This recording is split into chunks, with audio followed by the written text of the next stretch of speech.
नमस्कार साथियों। आज मैं आपको अधिगम को प्रभावित करने वाले कारकों के बारे में बताऊंगा।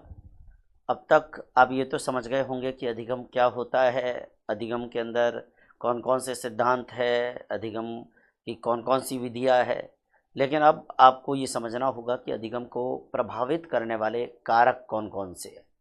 जो हमारा लर्निंग है, हमारा सीखना है, उसको कौन कौन से कारक जो है वो प्रभावित करते हैं। मैं उन कारकों के ऊपर आपको एक एक करके और लेकर जा रहा हूँ।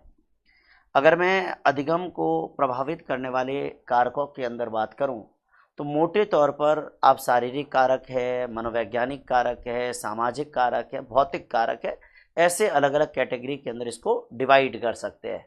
शारीरिक कारक, भौतिक या भौगोलिक कारक, मनोवैज्ञानिक कारक, सामाजिक कारक, अगर आप चाहे तो इसको चार अलग अलग कैटेगरी के अंदर डिवाइड कर सकते हैं। आपको मैं बताना चाह रहा हूँ कि जो आप जिस तरीके से अगर हम अधिगम को प्रभावित करने वाले कारकों की बात करें तो हम अधिगम को प्रभावित करने वाले कारकों में मुख्य रूप से जो कैटेगरी बांटेंगे उसमें कुछ ऐसे कारक है जो हमारे शरीर से रिलेटेड है, फिजिकल कारक। कुछ ऐसे कारक है जो भौतिक या भौगोलिक कारक है, तो वो भौतिक या भौगोलिक कारक भी हमारे ध्यान में होने चाहिए। भौतिक या भौगोलिक कारकों के अलावा अगर अधिगम को प्रभावित करने वाले कारकों के अंदर देखें तो तीसरी कैटेगरी आती है मनोवैज्ञानिक कारक। साइकोलॉजिकल कारक कौन कौन से हैं जो हमारे अधिगम को प्रभावित करते हैं। और इसके अलावा अधिगम को प्रभावित करने वाले कारकों के अंदर हम लोग चौथी कैटेगरी में बात करते हैं, सामाजिक कारकों की बात करते हैं। और एक बात ध्यान दें, आज का जो टॉपिक है ना, ये रटने की आवश्यकता नहीं है, क्योंकि आपने अधिगम के अंदर बहुत सारे सिद्धांत पढ़ते हैं, याद करते हैं, लेकिन इसको रटने की, याद करने की कतई आवश्यकता नहीं है। मैं बताना चाहूँगा कि अधिगम को प्रभावित करने वाले कारकों के अंदर अगर हम बात करें तो मैं एक एक करके इन तमाम कारकों के ऊपर आपको लेकर चल रहा हूँ। सबसे पहले मैं आपको लेकर चल रहा हूँ अपन जो चार कैटेगरी है उसमें पहली कैटेगरी के ऊपर, अधिगम को प्रभावित करने वाले शारीरिक कारक कौन कौन से हैं, या जिसको हम कहते हैं जैविक कारक कौन कौन से हैं, या मैं कह सकता हूँ ऐसे कौन से कारक है जिनको हम जैविक, शारीरिक या दैहिक मतलब फिजिकल कारक, फिजिकल फैक्टर्स, कौन कौन से ऐसे कारक है, कौन कौन से ऐसे कारक है जो अधिगम को प्रभावित करते हैं। ऐसे दैहिक कारक या ऐसे जैविक कारक कौन कौन से हैं, ये अपने को समझने होंगे। और इसमें मैं कुछ एग्जाम्पल देना चाहूँगा। जैसे उदाहरण के तौर पर सबसे पहला एग्जाम्पल मैं लेना चाहूँगा आयु और परिपक्वता का एग्जाम्पल। आयु और परिपक्वता का एग्जाम्पल मैं लेना चाहूँगा और मैं बताना चाह रहा हूँ आपको, मैं बताना चाह रहा हूँ कि जैसे उदाहरण के तौर पर अगर मैं शारीरिक कारक की बात करूँ तो सबसे पहले आयु और परिपक्वता का कारक है। आपको ध्यान हो, जब हम फिजिकल फैक्टर्स की बात करते हैं और उसमें मैं अगर आयु और परिपक्वता के कारक की चर्चा यहाँ पर करूँ तो आपको ये तो पता ही है कि अधिगम जो होता है ना वो परिपक्वता पर निर्भर करता है। हमने अधिगम और परिपक्वता की तुलना भी पढ़ी है और आपने ये भी पढ़ा होगा कि आयु के साथ मैच्योरिटी हमेशा बढ़ती है। जैसे उदाहरण के तौर पर कक्षा 6 में किसी बच्चे को कोई कंटेंट समझाया, उसे समझ नहीं आया, लेकिन कक्षा 10 में उसको समझ आ गया, इसका मतलब कौन सा कारक प्रभावी है? परिपक्वता। मैं बताना चाह रहा हूँ, जैसे उदाहरण के तौर पर अगर हम लोग यहाँ पर बात करें, फॉर द एग्जाम्पल मैं बताना चाह रहा हूँ, जैसे उदाहरण के तौर पर मैं यहाँ पे आयु और परिपक्वता के संदर्भ में बात करें तो जैसे सपोज करिए एक तरफ मैं लिख देता हूँ आयु और दूसरी तरफ मैं लिख देता हूँ परिपक्वता। अगर आपको आयु और परिपक्वता के बीच का आलेख बनाना हो तो सीधी सी बात है कि आयु और परिपक्वता जो है वो इस तरीके का एक आलेख बनता है। आयु बढ़ने के साथ परिपक्वता बढ़ जाती है और बढ़ते बढ़ते उसके बाद एक स्थिति में आकर आयु भले ही बढ़े, परिपक्वता अपने आप में पीक पर रहती है। मतलब परिपक्वता का मतलब होता है क्षमता का पूर्ण विकास। शुरुआत में आयु के साथ परिपक्वता बढ़ती है, एक स्थिति पर जाकर परिपक्वता चरम पर आ जाती है, उसके बाद उम्र भले ही बढ़े परिपक्वता वही की वही रहती है। तो आदमी की परिपक्वता बढ़ती जाती है, और हम कहते हैं ना कि 15-16 साल में लड़कियां परिपक्व हो जाती है, यानी वो हर तरीके से पूर्ण परिपक्व है, फिर वो पीक मैच्योरिटी है। और लड़के की 18-20 तक 22 तक बढ़ती रहती है परिपक्वता। तो परिपक्वता उम्र के साथ में बढ़ती है, और मैं ये बताना चाह रहा हूं कि उम्र के साथ परिपक्वता बढ़ती है, परिपक्वता बढ़ती है, तथा एक निश्चित उम्र तक आकर परिपक्वता चरम पर आ जाती है। वो निश्चित उम्र क्या, हर प्रकार की परिपक्वता के लिए वो निश्चित उम्र का जो मापदंड होगा वो अलग अलग हो सकता है। तो उम्र के साथ आपको जानकारी हो, यहाँ एक बहुत महत्वपूर्ण बात ध्यान देनी है कि उम्र के साथ परिपक्वता बढ़ती है, उम्र के साथ परिपक्वता बढ़ती है, परिपक्वता बढ़ती है, तथा निश्चित उम्र के बाद निश्चित उम्र के बाद निश्चित उम्र के बाद परिपक्वता चरम पर होती है। ठीक है ना, हर प्रकार की परिपक्वता के लिए चरम का स्थिति अलग अलग होता है। जैसे उदाहरण के तौर पर एक छोटा बच्चा जो अक्सर नहीं बोल सकता, लेकिन 2-2.5 साल का होता है, वो उच्चारण कर लेता है। क्यों? क्योंकि उसका वोकल कोड उस समय परिपक्व हो जाता है। जैसे कार चलानी है, तो कार चलाने के लिए 10 साल का बच्चा परिपक्व नहीं है, पर 17-18 साल का बच्चा परिपक्व हो जाता है। तो हर कार्य के लिए परिपक्वता का लेवल अलग है, और उम्र के साथ परिपक्वता बढ़ती है, और निश्चित उम्र के बाद परिपक्वता चरम पर होती है। और मैं ये बताना चाह रहा हूं कि किसी भी प्रकार के अधिगम के लिए परिपक्वता का निश्चित स्तर आवश्यक है। किसी भी प्रकार के अधिगम के लिए, कोई भी प्रकार का अधिगम हो, विद्यार्थियों ध्यान दें, किसी भी प्रकार के अधिगम हेतु परिपक्वता का निश्चित स्तर आवश्यक है। किसी भी प्रकार के अधिगम हेतु परिपक्वता का निश्चित स्तर आवश्यक है। ये एक बहुत महत्वपूर्ण बात अपने को ध्यान रखनी है।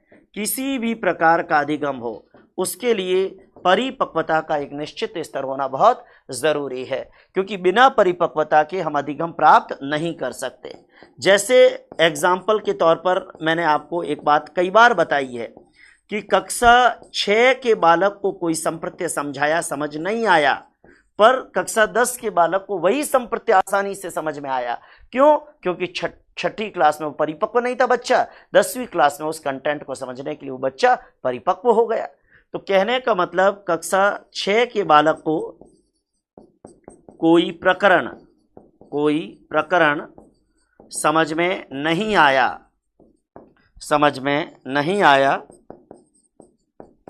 परंतु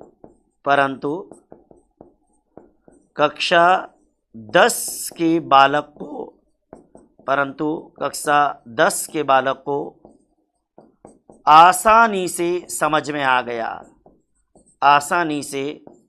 में आ गया। आपको जानकारी हो, कक्षा 6 के बालक को कोई प्रकरण समझ में नहीं आया, पर कक्षा 10 के बालक को वो प्रकरण आसानी से समझ में आ गया। ठीक है ना, तो आसानी से समझ में आ गया, इसके पीछे कौन सा घटक है? परिपक्वता का घटक है, क्योंकि कक्षा 6 में वो बच्चा परिपक्व नहीं था, कक्षा 10 में वो बच्चा परिपक्व हो गया। जैसे मैंने एक एग्जाम्पल आपको कई बार दिया है कि 10 साल का बच्चा मोटरसाइकिल नहीं सीख पाता, लेकिन 20 साल का होते ही वो मोटरसाइकिल सीख गया। क्यों? क्योंकि परिपक्व हो गया। तो ऐसे एक एग्जाम्पल ये है। एक एग्जाम्पल और लिखना चाहो तो आप लिख सकते हो, 8 साल के बच्चे की इच्छा है मोटरसाइकिल सीखना, कोशिश भी कर ले, लेकिन वो मोटरसाइकिल नहीं सीख पा रहा, क्योंकि उसके पैर ही धरती पर नहीं पहुंच रहे। तो 8 साल के बच्चे को मोटरसाइकिल का अधिगम नहीं हो रहा। मोटरसाइकिल का अधिगम, बराबर एफर्ट लगा ले भले ही, लेकिन मोटरसाइकिल के अधिगम में कठिनाई हो रही है। ठीक है, लेकिन 18 साल का बालक आसानी से सीख रहा है। 18 साल का बालक आसानी से सीख रहा है। क्यों? क्योंकि परिपक्वता का लेवल बढ़ गया, आसानी से सीख रहा है। ये बहुत ज़रूरी है। परिपक्वता का एक निश्चित स्तर हर प्रकार के अधिगम के लिए होना चाहिए, और अगर परिपक्वता का एक निश्चित स्तर नहीं होगा तो हम नहीं सीख सकते। इसलिए बहुत ज़रूरी है किसी भी प्रकार के अधिगम के लिए परिपक्वता का होना। तो सबसे पहले शारीरिक कारकों में मैंने आपको बताया आयु और परिपक्वता एक बड़ा कारण है। आयु और परिपक्वता, उम्र बढ़ेगी, परिपक्वता बढ़ेगी, और परिपक्वता बढ़ेगी तो अधिगम होगा। परिपक्वता के बिना कोई अधिगम संभव नहीं है। इसी तरीके से शारीरिक कारकों के अंदर एक कारक और आता है, और वो आता है संवेगात्मक स्थिति। संवेगात्मक स्थिति, आपको जानकारी हो, यहाँ संवेगात्मक स्थिति के साथ साथ हमारा शरीर भी बदल रहा है। जैसे उदाहरण के तौर पे हमारे को गुस्सा आता है, तो गुस्सा आने पर हमारा शरीर भी तो प्रभावित होता है, अबनॉर्मल होता है। और जब गुस्सा आता है, हमारा शरीर अबनॉर्मल होता है, तो हमारा अधिगम कम प्रभावी होता है। जैसे हम क्लास में बैठे और हम गुस्से में हैं, तो हमारा शरीर भी है ना वो नॉर्मल नहीं होता है, तो हमें टीचर जो पढ़ाता है ना वो भी याद नहीं होता है। तो ये एक बात ध्यान देनी है कि संवेगात्मक स्थिति, इससे क्या होता है, इससे हमारे शरीर पर भी प्रभाव पड़ता है। आपको जानकारी हो, और शरीर पर प्रभाव पड़ेगा, सीधी सी बात है कि शरीर पर प्रभाव पड़ा, इसका मतलब हमारे ब्रेन पर भी इफेक्ट पड़ा, और ब्रेन पर इफेक्ट पड़ेगा तो हमारा अधिगम क्या होता है, कम प्रभावी होता है। अधिगम पर भी प्रभाव पड़ता है। जैसे एग्जाम्पल के तौर पर मैंने आपको यहाँ पर एक चीज बताऊं कि सपोज करिए कि क्रोध की स्थिति है, ठीक है, क्रोध की स्थिति है, तो क्रोध की स्थिति में हमारा शरीर और हमारा दिमाग असामान्य, शरीर भी असामान्य, मस्तिष्क भी असामान्य, दिमाग भी असामान्य। तो जब क्रोध की स्थिति में शरीर और दिमाग असामान्य स्थिति महसूस कर रहा है, तो ऐसी स्थिति के अंदर हमारा अधिगम क्या होगा, वो इतना प्रभावी नहीं होगा, अधिगम हमारा कम प्रभावी होगा। देखो, टॉपिक रटने की आवश्यकता नहीं है, सिंपल दिमाग में रखो कि अगर हम गुस्से में, मान लो तो गुस्से में है तो हमारा शरीर अब नॉर्मल है, शरीर अब नॉर्मल है, हमारा माइंड ही पढ़ने में नहीं लगेगा, तो हम पढ़ ही नहीं पाएंगे। कई बार आप पढ़ने के लिए बैठते हो, लेकिन घर पर अगर झगड़ा हो रखा है तो आपको कोई कितना ही बढ़िया क्यों ना कंटेंट हो, लेकिन आपके दिमाग में वही गुस्सा चल रहा है, आप पढ़ नहीं सकते। तो ये भी एक चीज ध्यान देनी है, अधिगम को प्रभावित करने वाले कारकों में संवेगात्मक स्थिति बहुत महत्वपूर्ण है। मैं इसके अलावा शारीरिक कारकों के अंदर एक बहुत बड़ा कारण आपको बताना चाह रहा हूं, हमारी अंतःस्त्रावी ग्रंथियां और हमारे हार्मोन्स। हमारी अंतःस्त्रावी ग्रंथियां और हमारे हार्मोन, अंतःस्त्रावी ग्रंथियों से हार्मोन निकलते हैं ना, तो आपको जानकारी हो, ये शरीर की जो अंतःस्त्रावी ग्रंथियां और हमारे हार्मोन हैं, ये भी लर्निंग को प्रभावित करते हैं, ये भी लर्निंग को प्रभावित करते हैं। जैसे उदाहरण के तौर पर परीक्षा का हॉल होता है, उसमें कैसे एड्रेनलिन हार्मोन सक्रिय हो जाता है, हम नर्वस हो जाते हैं, ठीक है। तो कहने का मतलब अंतःस्त्रावी ग्रंथियां, आपको जानकारी हो, हमारे शरीर के अंदर जो अंतःस्त्रावी ग्रंथियां, नलिका विहीन ग्रंथियां है, ये नलिका विहीन ग्रंथियां क्या करती है, ये नलिका विहीन ग्रंथियां या अंतःस्त्रावी ग्रंथियां हार्मोन का स्त्रावन करती है। क्या करती है, हार्मोन का स्त्रवण, और हार्मोन का स्त्रवण ये अधिगम को प्रभावित करती है। देखो, ये सिंपल कारक है, लेकिन दिमाग के अंदर रखने हैं कि हमारे शरीर के अंदर अंतःस्त्रावी ग्रंथियां है, और ये अंतःस्त्रावी ग्रंथियां हार्मोन का स्त्रवण करती है और ये अधिगम को प्रभावित करती है। जैसे एग्जाम्पल के तौर पर आपको जानकारी हो, जैसे संकटकालीन परिस्थिति में एड्रेनलिन हार्मोन सक्रिय होता है। संकटकालीन परिस्थिति में, ठीक है, किसी खेल के मैदान में परिस्थिति होती है ना कि भाई जीतना है हर हाल में, खेल के मैदान में, परीक्षा में, खेल के मैदान में, परीक्षा में, इन सब के अंदर हमारा एड्रेनलिन हार्मोन सक्रिय होता है। एड्रेनलिन हार्मोन, जिसको संकट काल का हार्मोन कहते हैं, ये सक्रिय होता है। तो आपको जानकारी हो, मैं बताना चाह रहा हूं कि संकटकालीन परिस्थिति, जैसे कोई खेल का मैदान है, कोई परीक्षा है, उसके अंदर एड्रेनलिन हार्मोन सक्रिय होता है, जिसके कारण कैसे एकदम शरीर अलग सा महसूस होता है। तो ये एक तरीके से फिजिकल फैक्टर है। और आपको जानकारी हो, शारीरिक कारकों में बात करें तो हमारा शरीर है, हमारा संवेगात्मक स्थिति है, हमारी आयु परिपक्वता है। एक और शारीरिक कारक में आपको जानकारी हो, लिंग भेद। लिंग भेद, आपको ध्यान हो, लड़के जो कार्य सीखते हैं, जरूरी नहीं कि लड़कियां भी उस काम को करने के लिए एलिजिबल हो। आजकल हम इस बात में विश्वास करते हैं कि लड़के और लड़कियां बराबर है, लेकिन आपको जानकारी हो कुछ काम ऐसे होते हैं जो पर्टिकुलर लड़कों के लिए होते हैं, या लड़कों के लिए चाहे तो लड़कियां भी कर सकती है, पर लड़कियों की रुचि उन कार्यों में नहीं हो पाती। जैसे आपको ध्यान हो क्रिकेट खेलना, लड़कियां भी क्रिकेट खेलती है पर ज़्यादातर क्रिकेट में रुचि लड़कों की होती है, बैडमिंटन में रुचि लड़कियों की होती है, सिलाई में रुचि लड़कियों की होती है, ठीक है ना, लड़ाई झगड़े में रुचि लड़कों की होती है। तो कहने का मतलब लिंग के आधार पर भी अधिगम पर प्रभाव पड़ता है। क्यों? क्योंकि लिंग के आधार पर कार्य की रुचियां अलग अलग होती है।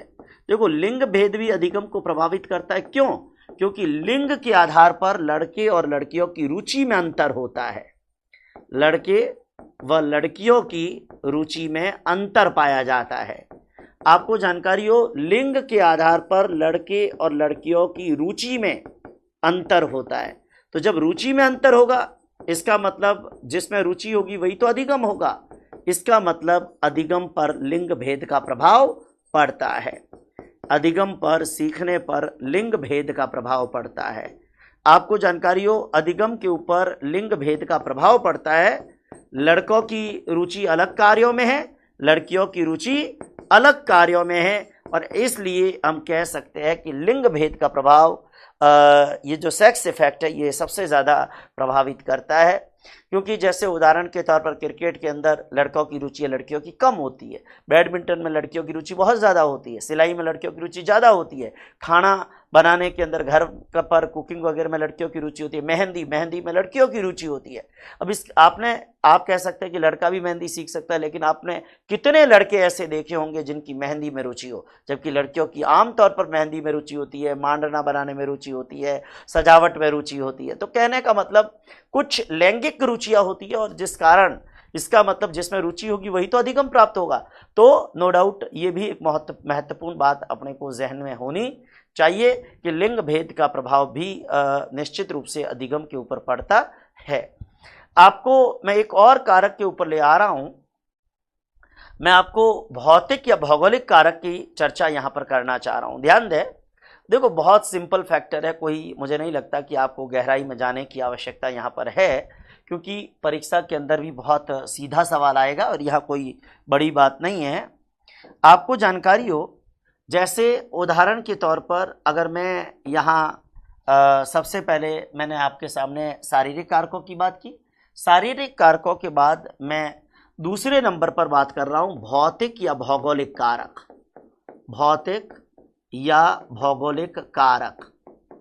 अगर मैं भौतिक या भौगोलिक कारकों की बात करूं, बहुत महत्वपूर्ण बात ध्यान देना, भौतिक या भौगोलिक कारकों की बात करूं तो भौतिक या भौगोलिक कारकों के अंदर जैसे गर्मी है, सर्दी है, धूप है, विद्युत कटौती। आपको ध्यान हो, जैसे उदाहरण के तौर पर आप पढ़ रहे हो और एकदम लाइट चली जाए, आप 15 मिनट 20 मिनट तक पढ़ोगे। कई बार जैसे मैं पढ़ाता हूँ और स्टूडियो के अंदर एसी बंद हो जाए तो 15-20 मिनट बाद मन क्या होता है कि यार क्लास को ख़त्म करूँ।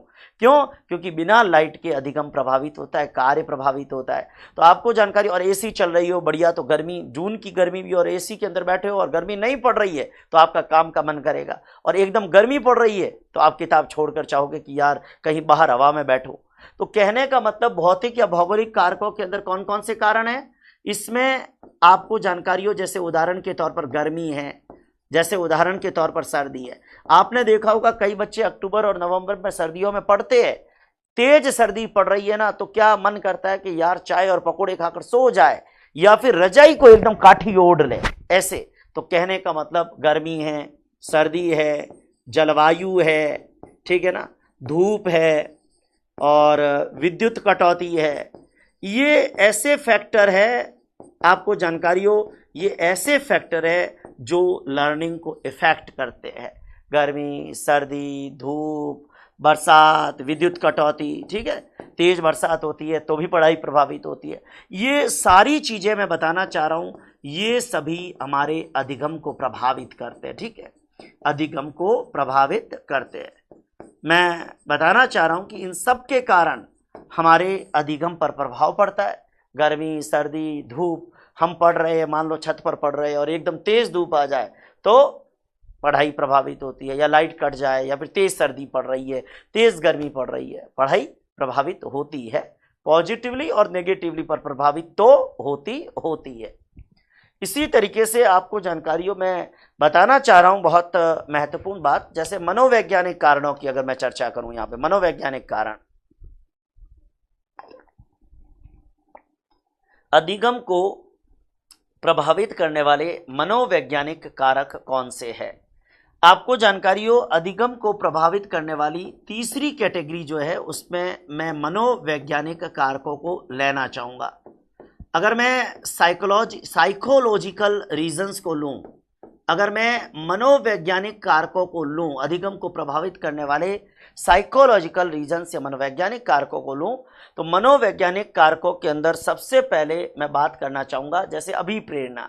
तो आपको ध्यान हो, अभिप्रेरणा मनोविज्ञान में अपन अभिप्रेरणा पढ़ते हैं, चालक पढ़ते हैं, ये सब अधिगम को प्रभावित करते हैं। और मनोवैज्ञानिक कारकों में अगर मैं सबसे पहले जैसे बात करूं अभिप्रेरणा, आपको जानकारियों अभिप्रेरणा हम साइकोलॉजी के अंदर पढ़ते हैं, और जैसा कि हमारे विद्वान गुड ने कहा है, बिना अभिप्रेरणा के दुनिया का कोई भी कार्य प्रारंभ नहीं होता, दुनिया का कोई भी कार्य जारी नहीं होता और दुनिया का कोई भी कार्य आगे नहीं बढ़ता। तो कहने का मतलब इस अभिप्रेरणा का प्रभाव तो अधिगम पर पड़ता ही है। अधिगम के लिए सबसे पहले अभिप्रेरणा होनी चाहिए। आपको जानकारियों अधिगम का पहला सोपान ही अभिप्रेरणा है। अधिगम बिना अभिप्रेरणा के नहीं हो सकता। अधिगम के लिए अभिप्रेरणा आवश्यक है। और आपको जानकारी हो, अभिप्रेरणा को अधिगम का हृदय कहते हैं, अधिगम का सर्वोत्कृष्ट राजमार्ग कहते हैं, अधिगम का स्वर्ण पथ कहते हैं। कहने का मतलब अभिप्रेरणा को अधिगम का स्वर्ण पथ, अधिगम का हृदय, सर्वोत्कृष्ट राजमार्ग कई नामों से हम जानते हैं। इसका मतलब अभिप्रेरणा तो बहुत जरूरी है ही। बिना अभिप्रेरणा के दुनिया का कोई भी प्रकार का अधिगम संभव नहीं है। और यहाँ जब अभिप्रेरणा का अध्याय पढ़ते हैं तो गुड की परिभाषा है ना, अभिप्रेरणा कोई भी कार्य को प्रारंभ करने, जारी रखने और आगे बढ़ाने के लिए जो प्रक्रिया है उसको क्या कहते हैं? अभिप्रेरणा कहते हैं। अभिप्रेरणा की तरह ही एक मनोवैज्ञानिक कारक है चालक, या जो मैं कह रहा हूं अंतर्नोद, या जो मैं कह रहा हूं प्रणोदन, ड्राइव। आपको जानकारी हो, ये चीज भी जितने भी साइकोलॉजिकल फैक्टर्स है ना, उसमें बहुत सारे आप अभिप्रेरणा के चैप्टर में पढ़ते हो। आपको ध्यान हो, चालक जिस शब्द का प्रयोग सर्वप्रथम किसने किया? महोदय वुडवर्थ महोदय ने किया। और मैं बताना चाहूंगा आपको जानकारी हो, जैसे हम पढ़ते हैं ना कि हमें कोई आवश्यकता है, उस आवश्यकता के कारण हमें कोई तनाव पैदा होता है, उस तनाव को क्या कहते हैं? चालक कहते हैं। और तब हम वो कार्य करना चाहते हैं जिससे हमारा चालक धीरे धीरे कम हो और हमें उद्दीपन या प्रोत्साहन की प्राप्ति हो। जैसे उदाहरण के तौर पर हमें भोजन की आवश्यकता है, तो हम क्या करेंगे? भोजन की आवश्यकता पर हमारे शरीर में जो तनाव पैदा होगा उस तनाव को चालक कहते हैं, और तब हम भोजन की खोज करेंगे, और जब हमें भोजन मिल जाएगा इसका मतलब हमें प्रोत्साहन मिल गया। तो कहने का मतलब भोजन की आवश्यकता होती है तब हमें भूख लगती है, और भूख लगती है तब हम काम करते हैं और भोजन को ढूंढने का प्रयास करते हैं। तो कहने का मतलब हम अधिगम भी तो किसी उद्दीपन के लिए, किसी अभिप्रेरणा के लिए करते हैं, और जब कोई आवश्यकता हमें होती है और वो हमें तनाव पैदा करती है, जैसे आज परीक्षा और उस परीक्षा के कारण तनाव पैदा हुआ, तब आप पढ़ोगे, बिना तनाव के आप थोड़ी पढ़ोगे। तो कहने का मतलब भोजन की आवश्यकता है, भूख लगी, अब हमारे को हम काम किसके कारण कर रहे हैं? इस भूख के कारण कर रहे हैं। जैसे मान लो हमें पानी की आवश्यकता और हमारे शरीर में तनाव पैदा हुआ, प्यास, तो प्यास लगने पर हमारा सारा ध्यान किस ओर है? पानी को ढूंढने के लिए। और जब हमें पानी मिल जाएगा इसका मतलब हमें उद्दीपन मिल गया। तो कहने का मतलब चालक, प्रणोदन, अंतर्नोद, ठीक है ना, आवश्यकता होने पर जो तनाव पैदा होता है उसको चालक कहते हैं, और वो चालक हमें काम करने के लिए प्रेरित करता है, सीखने के लिए प्रेरित करता है, और जब हम सीख जाते हैं यानी हमें उद्दीपन मिल जाता है। ये बहुत महत्वपूर्ण बात अपने को दिमाग के अंदर रखनी है। एक साइकोलॉजिकल कारण अभिप्रेरणा और चालक के अलावा तीसरा पॉइंट है विभेदीकरण। विभेदीकरण, देखो जब आप किन्हीं दो चीजों में अंतर कर सकते हैं इसका मतलब आप उन दोनों को सीख सकते हैं। दो चीजों में अंतर करिए तो आप उन दो चीजों को सीख सकते हैं। जो व्यक्ति एक चीज को दूसरी चीज से अलग कर सकता है, इसका मतलब सीख सकता है। और आपको जानकारी हो, अंतर ज्यादा है, आराम से सीख जाओगे। माइनर डिफरेंस है दो चीजों में, आपको समझने में बड़ी दिक्कत होती है। जितना अंतर कम होता है ना, उतना समझने में दिक्कत कम होती है, दिक्कत ज्यादा होती है। आपको ध्यान हो, दो चीजें बिल्कुल अलग है एक दूसरे से, आराम से समझ में आ जाएगी। और दो चीजों में हल्का सा अंतर है तो आपको लगता है ये एक जैसी है, तो समझने में बड़ी दिक्कत होती है। यानी विभेदीकरण भी सीखने को प्रभावित करता है। जैसे एक चीज ए और एक चीज बी है, एक व्यक्ति दोनों के अंदर अंतर कर सकता है, अंतर कर सकता है, इसका मतलब अधिगम कर सकता है। ए और बी दो वस्तुओं में एक व्यक्ति अंतर कर सकता है, इसका मतलब अधिगम कर सकता है। आपको जानकारी हो, अंतर एकदम कम, दो वस्तुओं में या दो संप्रत्तियों में अंतर एकदम कम, तो सीखना मुश्किल होता है, तो सीखना मुश्किल होता है। दो चीजों में बिल्कुल कम अंतर हो ना, तो सीखना मुश्किल होता है।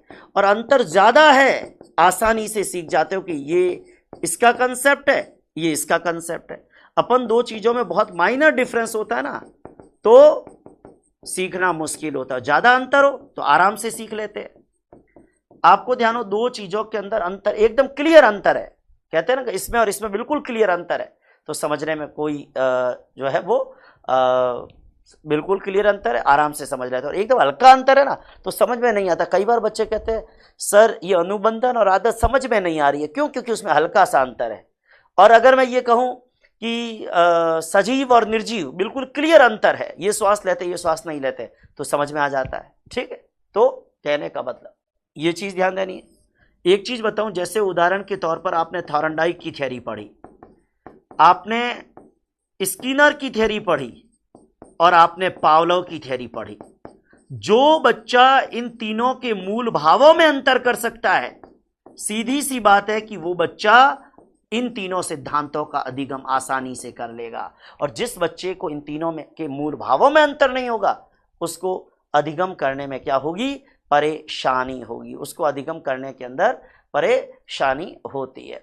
तो कहने का मतलब ये विभेदीकरण भी अपने दिमाग के अंदर होना चाहिए, क्योंकि आपको जानकारी हो, विभेदीकरण बहुत महत्वपूर्ण बात, ध्यान देना। विभेदीकरण जो है ये हमें जितना हम अंतर क्लियरली कर सकते हैं उतना आराम से हम सीख सकते हैं। चौथी महत्वपूर्ण बात ध्यान दें, चौथी महत्वपूर्ण बात, चौथा, तो आपको जानकारी हो, इसके अलावा मैं आपको बताना चाह रहा हूं कि एक और बिंदु है सुगमता। सुगमता, सुगमता के अंतर्गत मैं आपको बताना चाह रहा हूं कि अगर मान लो कोई चीज है और वो सरल है तो आराम से सीख लोगे, और कठिन है तो सीखने में परेशानी होगी। ये तो आपको पता ही है ना। सुगमता मतलब कोई चीज सरल कितनी है, सरलता। ठीक है, तो कहने का मतलब अगर किसी चीज के अधिगम का तरीका सरल है, किसी प्रकरण के अधिगम का, ठीक है, सीखने का या फिर सिखाने का तरीका क्या है? सरल है, आसान है। किसी प्रकरण के अधिगम का तरीका यदि आसान है तो अधिगम आसानी से हो जाता है। ठीक है, अधिगम आसानी से हो जाएगा। और अगर तरीका मुश्किल है सिखाने वाले का, जैसे मैं आपको कोई टॉपिक पढ़ा रहा हूं और उसका तरीका बहुत मुश्किल है, तो समझने में प्रॉब्लम होगी। तो अधिगम आसानी से होगा अगर सीखने का तरीका इजी है, सीखने का तरीका इजी है तो आसानी से अधिगम होगा, और सीखने का तरीका मुश्किल है तो आसानी से अधिगम संभव नहीं है। इसके अलावा आपको जानकारी हो, सुगमता का मतलब सिंपल ये है कि कोई चीज सरल है प्रकृति में तो सीखना इजी है, कोई चीज प्रकृति में मुश्किल है तो सीखना बहुत मुश्किल है। आपको ध्यान हो, इसके अलावा परिणामों का ज्ञान, परिणाम या प्रभाव का ज्ञान, कि आप सीख पा रहे हैं या नहीं सीख पा रहे हैं। ठीक है, जैसे आपको जानकारी हो, अधिगम को प्रभावित करने वाले कारकों के अंदर परिणाम या प्रभाव का ज्ञान, मतलब आपको ये पता चले कि आप जो चीज पढ़ रहे हैं, जो चीज सीख रहे हैं, वास्तव में आपको समझ में आ रही है। थॉर्नडाइक का नियम जो अपन ने पढ़ा था, यहां पे एक बात मैं कह दूं कि परिणाम या प्रभाव का ज्ञान कह दूं, ठीक है, और आपको जानकारी हो अभ्यास कह दूं, और सीखने के लिए तत्परता कह दूं, ये तीनों ही बातें हम लोगों ने कहां पढ़ी है? थॉरनडाइक के नियमों में पढ़ी है। और आपको जानकारी हो, थॉरनडाइक के ये नियम अपने आप में ये कह रहे हैं कि ये सभी कारक अधिगम को प्रभावित करते हैं। जो व्यक्ति जितना ज्यादा अभ्यास करेगा सीखेगा, जो व्यक्ति सीखने के लिए मेंटली प्रिपेयर है वो सीखेगा, जो व्यक्ति को सीखते समय ये पता चले कि वो वास्तव में सीख रहा है उसको और ज्यादा पॉजिटिवली जो है वो चीजें याद होगी। ये सभी चीजें अपन थॉरनडाइक के नियमों के अंदर क्लियरली पढ़ चुके हैं। इसके अलावा आपको जानकारी हो, सीखने को प्रभावित करने वाले मनोवैज्ञानिक कारकों में हमारी इच्छा, हमारी रुचि, हमारी जिज्ञासा, हमारा अवधान, ये सभी साइकोलॉजिकल कारण भी हमारे सीखने को प्रभावित करते। बहुत सिंपल बात है, कोई बड़ी बात नहीं है, आपको जानकारी हो। इसके अलावा एक बात मैं बताना चाह रहा हूं, संकेत या चिन्ह, संकेत या चिन्ह अर्थात सीखते समय हमें कुछ हिंट, कुछ सिग्नल्स, कुछ क्लू पता हो। जैसे मैं राजस्थान जीके पढ़ाता हूं और उसमें ट्रिक बताता हूं ना, तो ट्रिक बताता हूं तो आपको ट्रिक से जल्दी इजीली याद हो जाता है। जैसे उदाहरण के तौर पर संकेत कह दो, सिग्नल कह दो, चिन्ह कह दो, क्लू कह दो। यहां हमारे एक विद्वान किम्बाल यंग ने क्या कहा है? एक विद्वान थे किम्बाल यंग। किम्बाल यंग ने यह कहा है, संकेत इस बात को निश्चित करता है कि व्यक्ति कब, कहां और कैसी प्रतिक्रिया करेगा। किम्बाल यंग ने कहा है कि संकेत इस बात को निश्चित करते हैं, संकेत इस बात को निश्चित करते हैं कि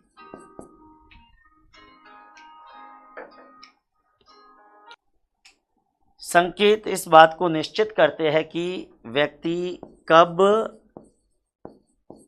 कहां और कैसे प्रतिक्रिया करेगा। व्यक्ति कब, कहां और कैसे प्रतिक्रिया करेगा। व्यक्ति कब, कहां और कैसे प्रतिक्रिया करेगा। एक बात बताओ, किम्बाल यंग ने कहा कि संकेत इस बात को निश्चित करते हैं कि व्यक्ति कब, कहां और कैसे प्रतिक्रिया करेगा। आपको जानकारी हो, बहुत महत्वपूर्ण है कि हम कोई भी चीज सीखते हैं तो उसके अंदर सिग्नल्स का प्रयोग करते हैं, क्लू का प्रयोग करते हैं, ट्रिक्स का प्रयोग करते हैं। अगर ट्रिक्स होती है ना तो, या संकेत होते तो हमें सीखना क्या हो जाता है? ईजी हो जाता है, नहीं तो सीखने में बड़ी दिक्कत होती है। इसके अलावा मनोवैज्ञानिक कारकों में एक कारक हम लिख सकते हैं, हर व्यक्ति की बुद्धि का स्तर अलग अलग होता है और जैसी बुद्धि का स्तर है वैसे ही सीखने के अंदर जो है वो मदद मिलती है। और अब मैं एक चौथे कारण पर आ रहा हूं, और चौथा कारण कौन सा है आपको जानकारी हो? चौथे कारण के रूप में मैं बात करना चाहूंगा सामाजिक कारकों की। किसकी बात कर रहा हूं? सामाजिक कारकों की बात कर रहा हूं। आपको बताना चाह रहा हूं कि सामाजिक कारक, अगर मैं सामाजिक कारकों की बात करूं, कौन कौन से ऐसे सोशल फैक्टर है जो हमारी लर्निंग को प्रभावित करते हैं। जैसे आपको जानकारी हो, हम जिस परिवेश के अंदर या जिस वातावरण के अंदर रहते हैं, वो परिवेश या वो वातावरण हमारे सीखने को प्रभावित करता है ना। हम जिस समाज में रहते हैं और उस समाज के अंदर अंतः क्रिया करते हैं और जैसा देखते हैं वैसा कार्य करने की कोशिश करते हैं, जो आप बंडूरा के सामाजिक अधिगम में पढ़ते हो, अनुकरण, वो अनुकरण भी हमारे सीखने को प्रभावित करता है।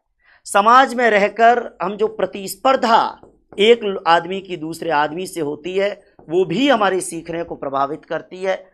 आपको जानकारी हो, हम समाज के अंदर एक दूसरे को सुझाव देते हैं, सुझाव लेते हैं, सलाह देते हैं, सलाह लेते हैं, ये भी हमारे सीखने को प्रभावित करता है। क्योंकि सुझाव देना और लेना ये ह्यूमन टेंडेंसी है, तो ये अधिगम को प्रभावित करता है। और इसके अलावा आप एक और कैटेगरी अगर बनाना चाहते हैं तो वो है अन्य कारक। अन्य कारकों के अंदर वैसे जो भी बच गए, अधिगम को बहुत सारी चीजें प्रभावित करती है। जैसे उदाहरण के तौर पर अधिगम की विधियां है, अधिगम की विधि किस तरीके से सीखा है, ठीक है। सिखाने का तरीका, अगर किसी व्यक्ति ने आपको सिखाया तो उसको सिखाने का तरीका क्या है, पढ़ाने का तरीका क्या है, वो भी प्रभावित करता है। जो चीज आप सीख रहे हो विषय वस्तु, उसकी प्रकृति कैसी है, वो भी अधिगम को प्रभावित करती है। तो कहने का मतलब बहुत सारे फैक्टर अधिगम को प्रभावित करते हैं। आपको जानकारी रखनी है, बहुत सरल टॉपिक था और ये हम लोगों ने बात करी अधिगम को प्रभावित करने वाले कारकों पर। धन्यवाद।